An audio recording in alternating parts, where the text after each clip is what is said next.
மக்களவையில் இந்திரா காந்தி எமர்ஜென்சியை கொண்டு வந்ததாக பேசிய சபாநாயகருக்கு கடும் எதிர்ப்பு.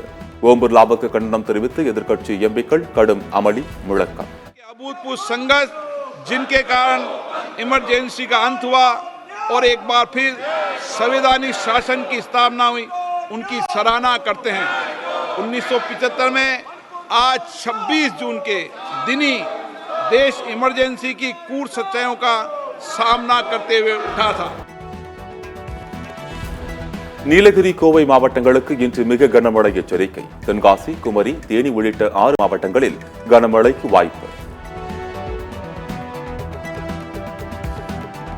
நீதிமன்றம் அழைத்துச் செல்லப்பட்ட டெல்லி முதலமைச்சர் அரவிந்த் கெஜ்ரிவாலுக்கு உடல்நலக் குறைவு.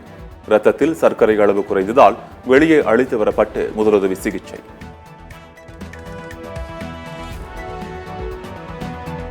மக்களவையில் தொல் திருமாவளவன் பேசும்போது மைக் ஆஃப் செய்யப்பட்டதால் சர்ச்சை. இந்தியா கூட்டணி எம்பிக்கள் கடும் எதிர்ப்பு. தலைவர்களின் சிலைகளை ஒரு ஓரமாக கொண்டு போய் श्री राजकुमार छब्बेवाल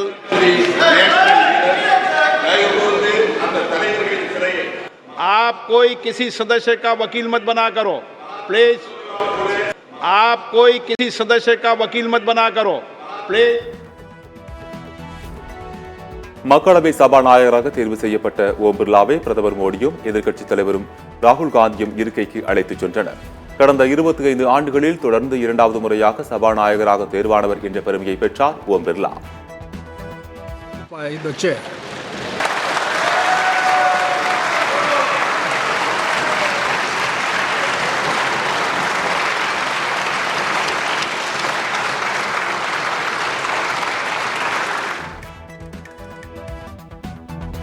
சபாநாயகராக தேர்வு செய்யப்பட்ட ஓம் பிர்லாவுக்கு பிரதமர் மோடி, எதிர்க்கட்சித் தலைவர் ராகுல் காந்தி வாழ்த்து. காங்கிரஸ் உறுப்பினர் பலராம் ஜாக்கருக்கு பிறகு 2வது முறையாக சபாநாயகராகியுள்ளார் ஓம் பிர்லா என பிரதமர் மோடி புகழாரம்.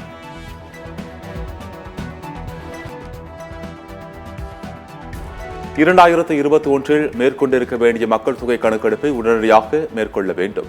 சட்டப்பேரவையில் முதலமைச்சர் ஸ்டாலின் கொண்டு வந்த தனி தீர்மானம் குரல் வாக்கெடுப்பு மூலம் நிறைவேற்றம். மற்றும் வேலைவாய்ப்பு உள்ளிட்ட அனைத்திலும் சம உரிமையும் சம வாய்ப்பும் அனைவருக்கு கிடைப்பதை உறுதி செய்ய அனைத்து நடவடிக்கைகளை இந்த அரசு நிச்சயமாக எடுக்கும் என்பதை தெரிவித்துக் கொள்கிறேன். மாண்புமிகு உறுப்பினர்கள், விதிகளின்படி சாதிவாரி கணக்கெடுப்பில் உள்ள சில விவரங்களை மாநில அரசால் சேகரிக்க முடியாது. மக்கள் தொகை, சாதிவாரி கணக்கெடுப்பை போன்றவற்றை மத்திய அரசே முழுமையாக மேற்கொள்ள முடியும் என முதலமைச்சர் ஸ்டாலின் உரை. உட்பிரிவு ஆ என்படி இந்திய அரசியலமைப்பு சட்டத்தின் 7வது அட்டவணையில் உள்ள இனங்கள் தொடர்பாக புள்ளி விவரங்கள் சேகரிக்க இயலாது. பின்னர் அதன் அடிப்படையில் சட்டங்களை ஏற்றுவது என்றால் அது பின்வரும். மத்திய அரசு கொரோனா உள்ளிட்ட காரணங்களை காட்டி மக்கள் தொகை கணக்கெடுப்பை நடத்தவில்லை. சமுதாயத்தில் அனைவரும் வளர்ச்சியடைய வேண்டும் என அரசு செயல்பட்டு வருவதாக முதலமைச்சர் ஸ்டாலின் உரை.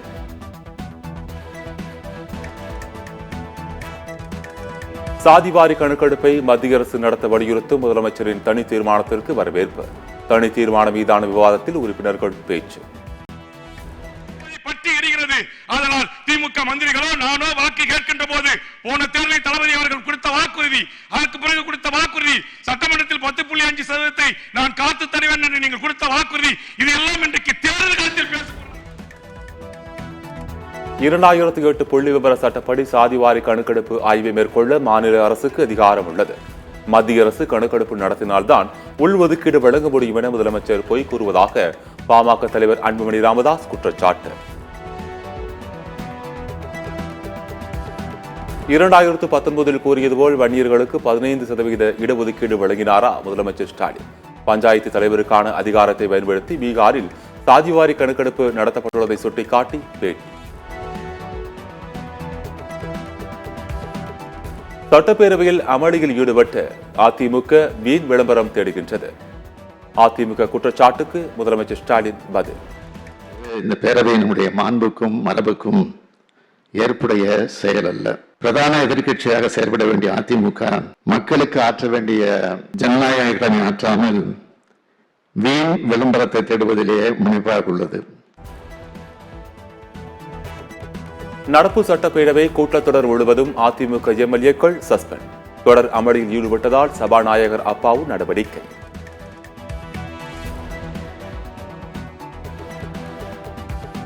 சட்டப்பேரவையில் அதிமுகவினர் இன்றும் அமளி. அதிமுக உறுப்பினர்களை இருக்கையில் அமருமாறு சபாநாயகர் விடுத்த வேண்டுகோளை புறக்கணித்து அதிமுகவினர் அமளி. கள்ளக்குறிச்சி விஷச்சாராய மரணம் குறித்து பேச வலியுறுத்தி பேரவையில் அதிமுகவினர் தொடர் அமளி. அதிமுக எம்எல்ஏக்கள் அவை காவலர்களால் வெளியேற்றம். சபாநாயகர் நாற்காலியில் அமர்ந்து கொண்டு அரசியல் பேசக்கூடாது. சபாநாயகர் அப்பாவு நடுநிலையாக செயல்படவில்லை என எதிர்க்கட்சித் தலைவர் எடப்பாடி பழனிசாமி குற்றச்சாட்டு.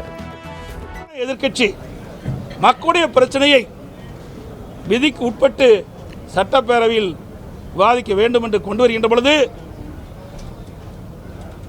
இந்த பிரச்சனையுடைய ஆழத்தை கருதி மாண்புமிகு பேரவைத் தலைவர்கள் அனுமதி கொடுத்திருக்க வேண்டும்.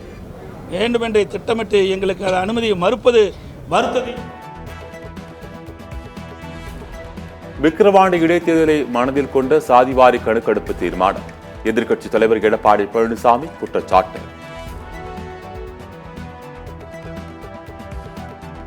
கள்ளக்குறிச்சி பிரச்சனையை விட முக்கியமான பிரச்சனை வேறு என்ன இருக்கிறது? மக்கள் பிரச்சனையை பேச பேரவையில் அனுமதி மறுக்கப்படுவதாக எடப்பாடி பழனிசாமி காட்டும்.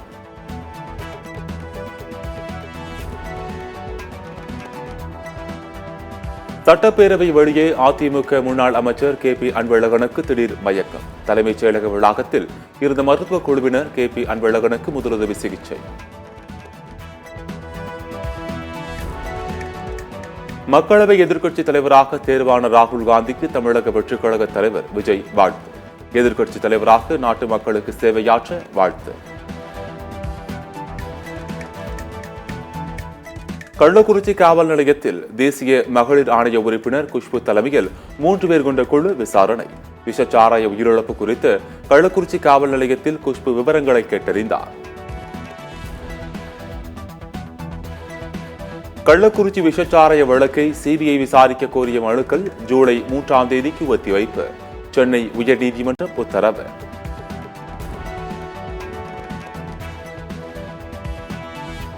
அமெரிக்காவின் SpaceX ஃபால்கன் ராக்கெட் விண்ணில் பாய்ந்தது.